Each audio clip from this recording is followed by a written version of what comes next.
meeting together on February 20, 2023, in the headquarters of the BBVA Foundation in Madrid, Spain, in order to deliberate and decide, the jury has resolved to grant the BBVA Foundation Frontiers of Knowledge Award in the Basic Sciences in its 15th edition to Paul Corkum, University of Ottawa, Ferenc Krauss, Max Planck Institute of Quantum Optics, and Anne Louyer, Lund University, for pioneering studies of ultra-fast processes and breakthroughs in attosecond science. They have shown how to observe and control the motion of electrons in atoms, molecules, and solids with ultra-short light pulses on timescales of 100 attoseconds. 1 attosecond is approximately the time for light to travel across an atom, and it is the natural scale for electronic motion in matter. This time scale was previously inaccessible to experimental studies due to the lack of light pulses of sufficiently short duration. Anne Louyer performed path-breaking experiments to produce light with very short wavelengths and duration that were seminal to attosecond probing of matter. Paul Corkum developed experiments and an intuitive physical picture for short wavelength light generation, which ultimately allowed the imaging of molecular orbitals. Ferenc Krauss generated ultra-short single light pulses and used them to probe electron motion in atoms. These groundbreaking contributions have opened exciting new frontiers in different areas, including atomic physics, photochemistry, and material science.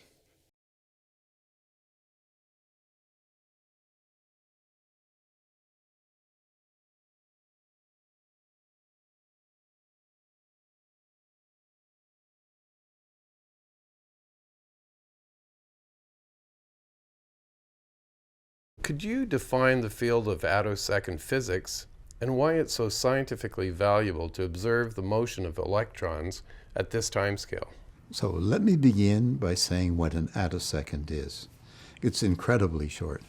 So an attosecond is to a second as a second is to the age of the universe. Can you imagine something so short as that? I could say it differently.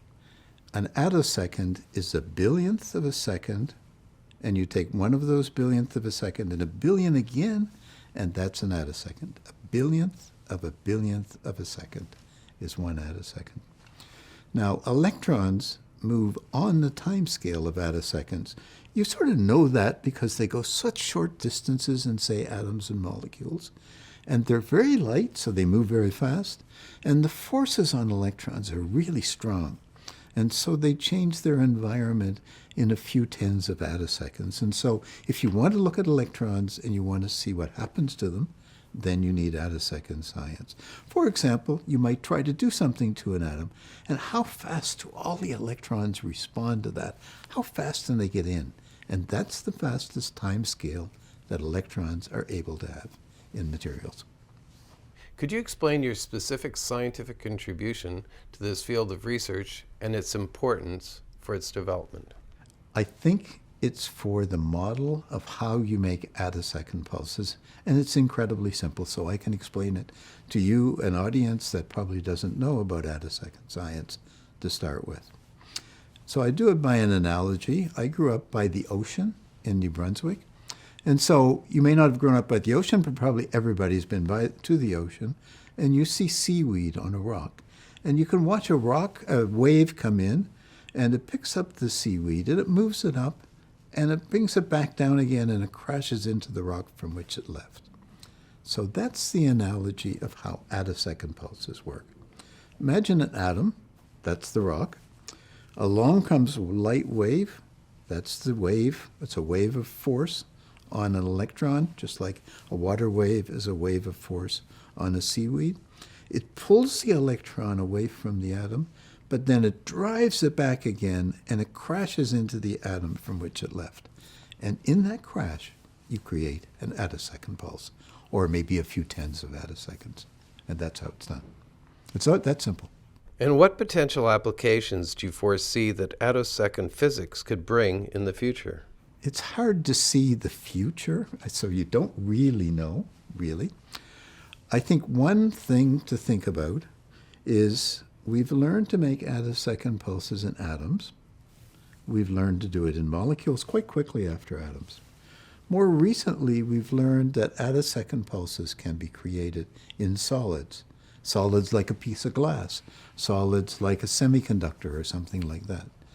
And so we've now brought attosecond pulses together with modern solid-state physics, and modern solid-state physics knows how to structure the surface of materials with exquisite precision. It's amazing what they can do. And so we can bring these attosecond pulses and this exquisite control over surfaces of materials and learn to focus the attosecond pulses to very, very small sizes. As a matter of fact, these will be very, probably, well, maybe there are other ways to do it, but this will be an easy way to do it. Now, that's important for solids, it's important for maybe electronics, it's important for things like that, but it's also important for biology. Imagine yourself, you're made of cells. Inside the cells, what makes the cells interesting is that there are all kinds of little compartments called organelles, and the size of these organelles is very small, on the order of about 50 or 60 nanometers in size.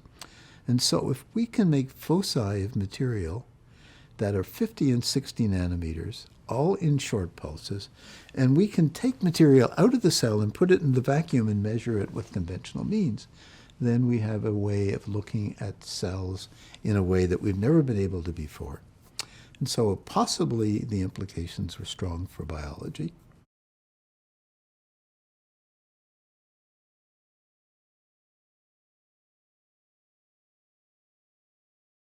Could you explain your contribution to the field of attosecond physics and how it contributed to observing the motion of electrons in atoms?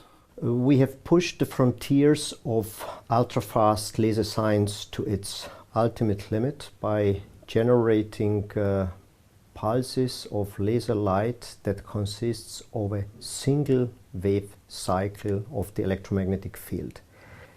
For this generation, we have used a technique that has been pioneered by the co-winner of this prize, Anne L'Huillet. And we have used another technique that has been proposed by the other co-winner of the prize, Paul Corkum, for measuring the duration of these pulses. So the establishment of attosecond physics is a multilateral, multinational effort. With these tools and techniques, scientists all over the world have been able to look into processes that evolve within atoms, molecules, and also solid matter with the participation of electrons, and have been able to observe the motion of these tiny, extremely fast particles in real time. Following your groundbreaking contribution 2 decades ago, what in your views have been the most important discoveries achieved in this field? Attosecond technology has enabled us for the first time to observe directly the motion of electrons in molecules, which happen to be the functional building blocks of all living organisms. By tracing and gaining insight, very deep insight into these processes at the most fundamental level, at the level of molecular interactions, we have the chance to understand much better the processes underlying life and underlying all processes that are relevant for life. On the technical side, electrons play another extremely important role. In nanocircuits, they are responsible for switching on and off electric current and in this way processing information at ever higher speed. If we wish to expedite this signal processing to build ever more powerful computers, again, we need to understand the way electrons move in these tiny dimensions, and by doing so we have the chance to advance electronic signal processing to its ultimate limit to the oscillation frequency of visible light. Could you explain the potential medical applications of attosecond physics which you are working on and how they could be used to prevent diseases? The first decade of attosecond science has been about looking into fundamental processes, fundamental electronic processes in atoms, molecules and solids. After doing so, we have realized that the ability of actually measuring not just electronic motion, but also the oscillation of the electric field of light opens the door for perhaps the first real-world application of attosecond science. By hitting molecules with extremely short infrared laser pulses and probing, sampling the electric field, the excited molecules send out in the wake of this ultra-fast excitation, we have been able to measure with never before achieved sensitivity molecular signals that contain information about the atomic structure and atomic composition of the molecules under scrutiny.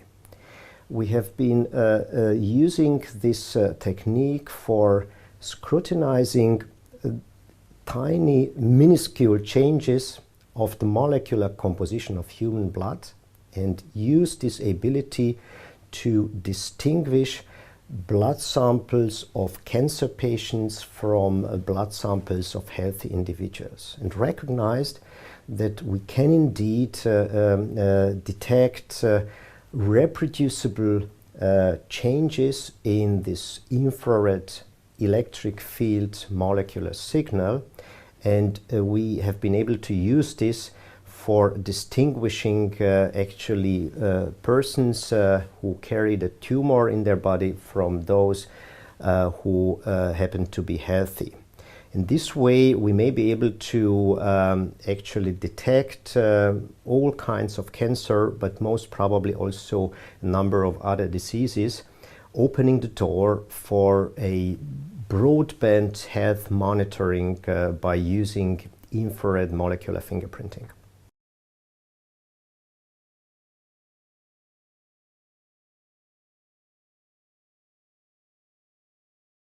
Could you explain the original experiments you carried out in attosecond physics and why they were, in words of the jury, path-breaking for the development of this field? These experiments consist in detecting high-order harmonics of the laser field. So when you expose a gas of atom to an intense laser field, it's possible to generate very high-order harmonics of light. It's very similar to when you play violin and you hit the strings of the violin with a bow, then you generate not only a tone but overtones. It's the same thing but in light. So these high-order harmonics can go from the infrared, where you start from, to the extreme ultraviolet range of the spectrum. And it was conjectured already at the beginning that possibly these high-order harmonics would lead in the time domain to very short light pulses. What have been the most important advances in attosecond physics since you first carried out your pioneering experiments? There has been several steps. First, after these first experiments in '93, the understanding of the physics behind this phenomenon. and at the same time also the realization that indeed in the time domain we could have very, very short light pulses in the attosecond range. Then, very important, 2001, the demonstration that we had attosecond pulses, both in a series and also single attosecond pulse. A few years later, 2010 maybe, the first experiment where one could really detect electron motion using these attosecond light pulses, and also at the same time the opening towards application in physical chemistry and condensed matter. Looking into the future, what do you think are the most promising lines of research in this field and its possible technological applications? It's very difficult to predict the future of this field. At the moment, this field is really exploding into many directions. There is, of course, atomic physics and getting closer to quantum information, which I find very exciting. You have molecular chemistry, looking at charge motion at the beginning of a chemical reaction. Condensed matter, looking at charge dynamics, spin dynamics in materials. There are also applications in industry, and the semiconductor industry is interested by this broadband radiation. And there many things happen. You have also progress in laser technology that leads to progress in these sources.